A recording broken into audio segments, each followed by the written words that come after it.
Espírito Santo falou no meu coração: vocês querem viver o resultado que eles viviam sem fazer o que eles fizeram. Ele me disse: se coloque no lugar dessa mulher. Você entregaria a última refeição do seu filho a um estranho? Falei: não. Ele falou: é por isso que você não vê esse tipo de milagre. Seja bem-vindo a mais um vídeo do Cortes da Palavra de Deus. Antes de continuar, deixe um like nesse vídeo e inscreva-se no canal para continuar recebendo novos vídeos. Uma verdade que eu entendi, quero deixar com vocês aqui, né, é que Deus tem uma forma de trabalhar muito específica. Normalmente, eu ficava, quando lia a história de Elias, né, Elias está lá, a seca chegou, como foi profetizado, ele está bebendo do ribeiro de Querite, mas o ribeiro começa a secar, e de repente Deus dá uma palavra para ele: levanta-te, está lá em 1 Reis 17, vai a Sarepta de Sidom, porque eu ordenei a uma mulher viúva que te sustente.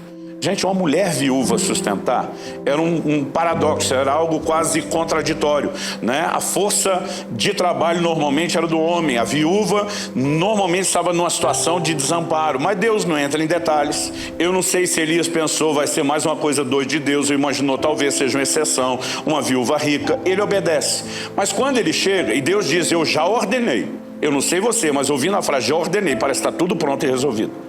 Quando ele chega, a viúva não só não está sabendo de nada, como ela não tem condição nenhuma. E diz para ela: me dá um pouco de água para beber. Ela diz: estou indo buscar. Enquanto ela estava indo, diz: aproveita, né, e me traz também algo para comer. A mulher diz: aí já não vai rolar. Ela diz: eu saí colher alguns cavacos, e é a saideira, é a última refeição, né? Eu e meu filho vamos comer a última porção, comeremos e morreremos. Elias vira para essa mulher e diz: vai e faze o que disseste, o rango, a comida. E diz: mas primeiro traz para mim.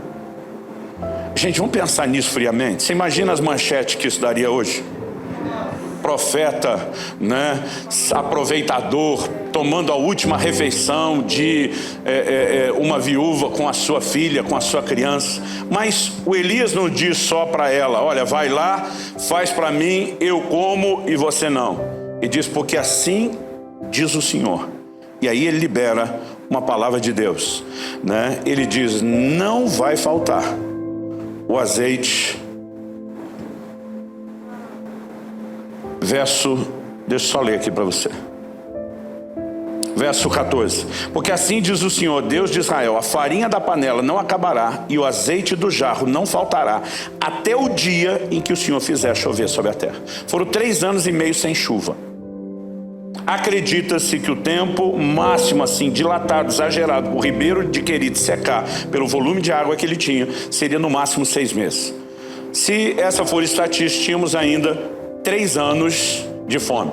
Se a gente exagerar em muito, pelo menos 2 anos de fome pela frente. A palavra que diz é: até o dia em que o Senhor fizer chover sobre a terra. A farinha não vai acabar, o azeite não vai. O verso 15 diz: a viúva foi, fez segundo a palavra de Elias, e assim comeram ele, ela e a sua casa durante muitos dias. A farinha da panela não acabou, o azeite do jarro não faltou, segundo a palavra do Senhor anunciada por meio de Elias. Você consegue imaginar isso? Vamos tentar trazer para hoje. Durante 2, 3 anos, você metendo a caneca na lata de arroz ou de feijão, e aquilo não termina. Você consegue imaginar a mesma coisa em relação ao óleo? Um milagre de provisão, de multiplicação contínua. Vamos pensar numa versão moderna da coisa. Você bebendo 2, 3 anos de leite, e o leite não para de sair daquela caixinha longa-vida, e não acaba e não azeda. Eu um dia estava lendo isso em nome do sindicato dos crentes, frustrado, indignado com a falta de milagre. Falei para Deus: por que é que essa parada não está rolando hoje? Falei: a gente quando paga a conta já está feliz, Deus proveu, né? Eu falei: mas esse nível de provisão, né? Por que é que nós não estamos vivendo isso? Eu meio que protestando, como se Deus não tivesse sendo provedor hoje como deveria. O Espírito Santo falou no meu coração: vocês querem viver o resultado que eles viviam sem fazer o que eles fizeram.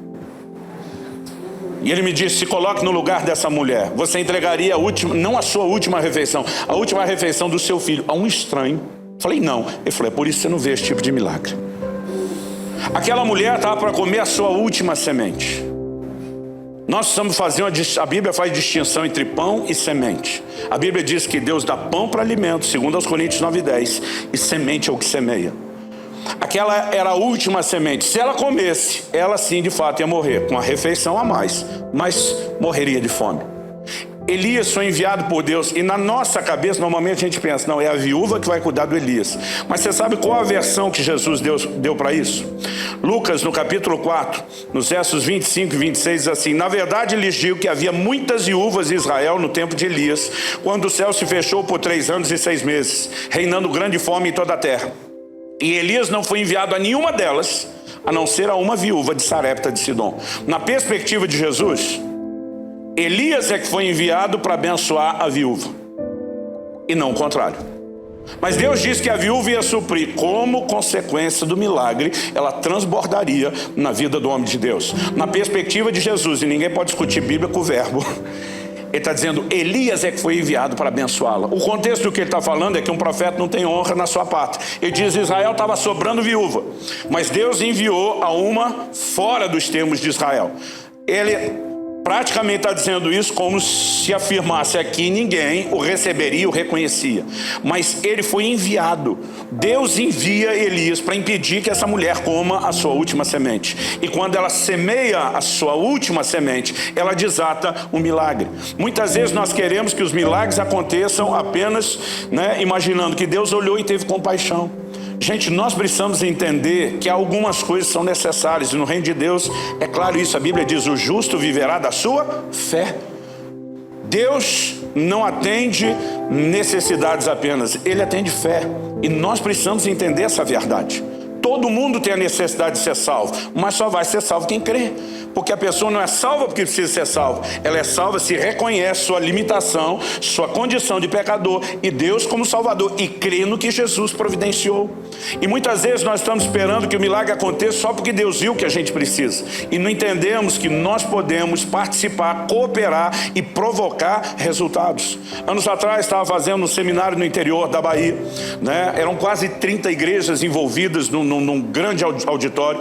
E os pastores me procuraram e disseram, há alguma necessidade no seu ministério que a gente possa levantar uma oferta? Eu falei, olha, nós trabalhamos com traduções dos nossos materiais para vários idiomas. Se vocês quiserem fazer alguma oferta específica, seria bom para isso. Eles levantaram uma oferta. E aquela oferta cobriu uma tradução inteira. Se não me engano, foi um dos nossos livros que traduzimos para o alemão na época. E eu lembro que eu fiquei feliz com o resultado. Quando eles me disseram, olha, a oferta deu tanto e tinha ultrapassado um pouco o valor que a gente precisava, eu estava muito feliz. No dia seguinte, encontrei uma senhora que me abordou no auditório e ela falou assim, olha, pastor, ontem fizeram a oferta para o ministério e eu fiquei muito triste porque eu não tinha nada para dar. Eu falei, minha irmã, não fica triste não. A Bíblia diz que a oferta é aceitável segundo o que alguém tem, não segundo o que não tem. Ela falou, pastor, posso falar? Eu falei, pode. Ela falou, fiquei muito triste porque eu queria ajudar. Eu falei, irmã, o alvo já foi alcançado. Ela falou, pastor, posso falar? Eu falei, pode. Vou ficar quieto. Eu queria muito cooperar. Ela falou, eu não tinha nada, não tinha uma moedinha de 10, de 5, de 1 centavo, nada. E eu saí triste dizendo para Deus, eu queria tanto ajudar o trabalho do seu servo. Eu queria tanto ter cooperado com ele, mas não tenho dinheiro. Ela falou, pastor, a minha alegria é porque pela primeira vez na minha vida eu posso dizer que eu ouvi Deus falar comigo. Aquilo foi uma voz nítida e clara, não diga que você não tem dinheiro. E os 10 reais que a sua filha lhe deu para você comprar o remédio do ouvido, que você escondeu no lugar tal e está esquecido há tanto tempo. E ela falou assim, eu lembrei. Gente, essa mulher que está diante de mim, dá para perceber a forma como ela está vestida, o tipo do chinelinho de dedo todo remendado, Uma pessoa sem recursos, que está dizendo que não tinha 1 centavo, mas que agora pegou 10 reais que a filha deu para um remédio do ouvido. Como que você acha que eu me sinto? Eu falei, irmã, por favor. E eu já ia disparar para cima dela, não quero o seu dinheiro, a oferta já supriu o que a gente precisava, eu estava querendo era fazer uma oferta na vida dela. E a hora que eu fui falar isso, o Espírito Santo falou comigo, não se atreva a interromper o que eu estou fazendo na vida dela. Ele diz, não é você que precisa da oferta, é ela que precisa ofertar. Ela nunca vai romper e mudar a condição dela sem que ela dê primeiro, para poder receber depois. E eu fiquei chocado com aquilo. Eu lembro que ela entregou os 10 reais, chamei alguns dos pastores, estavam na organização, falei, vem cá, oramos, botei o dedo no ouvido dela, falei para ela, nunca mais a senhora vai precisar desse remédio, em nome de Jesus. Mas sabe, querido, algumas vezes, e a minha situação não chegava nem perto da de Elias. O cara tem que ser, como a turma diz lá no Nordeste, cabra macho, para ter um posicionamento como Elias teve, uma convicção enorme diante de Deus. Mas a verdade é que isso é que faz toda a diferença. Ao longo de uma caminhada com Deus, eu descobri uma coisa: quando o negócio apertava, é normal, né, que todos nós demos uma ajustada no orçamento. A primeira coisa que eu começava a cortar era o que fazia pelos outros. Quando eu comecei a entender a lei de dar e receber, eu mudei completamente minha atitude. Quanto mais difícil a coisa está, mais eu faço pelos outros. Não estou falando apenas de se ofertar na igreja. Nós precisamos entender que se temos necessidades, nós precisamos de provisão, nós precisamos aprender a plantar provisão, né? Ao longo de uma vida eu tenho procurado me exercitar nisso. E algo que eu descobri, quero terminar com isso, é que além de abençoar alguém, além de saber que depois o fruto cresce para a conta e nós também colhemos, né? Além da própria ideia de que estamos quebrando o egoísmo, a maior expressão da nossa carnalidade, para andar, como falamos na sexta noite, em generosidade, que é a natureza de Deus, que reflete, revela, né, esse Deus na terra. A nossa atitude também glorifica a Deus. Olha o que Paulo disse em Filipenses 4,18, naquele contexto: recebi tudo e tenho até de sobra, estou suprido, desde que Epafrodito me entregou o que vocês me mandaram, que é uma oferta de aroma agradável, um sacrifício que Deus aceita e lhe agrada. Mais do que apenas eu abençoei alguém, agora como efeito colateral também serei abençoado. A Bíblia apresenta isso como uma ideia de uma oferta a Deus, né? Uma oferta que lhe agrada, um sacrifício que Deus aceita, né? Nós precisamos entender que é a forma como a palavra de Deus retrata isso. Hebreus 13:16 diz assim: não se esqueçam da prática do bem e da mútua cooperação, pois de tais sacrifícios Deus se agrada. Eu acredito que quando o avivamento chega, algumas áreas mudam. E uma delas, que talvez seja um termômetro, é a maneira como nos relacionamos com essas questões materiais e financeiras. No livro de Atos diz: não havia entre eles um necessitado sequer.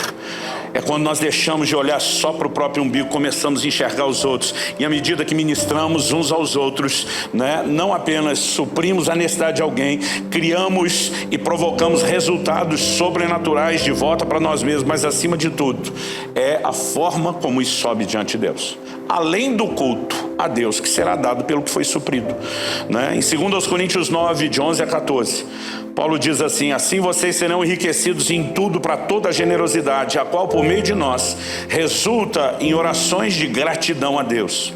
Porque o serviço dessa assistência não só supre a necessidade dos santos, mas também transborda em muitas orações de gratidão a Deus.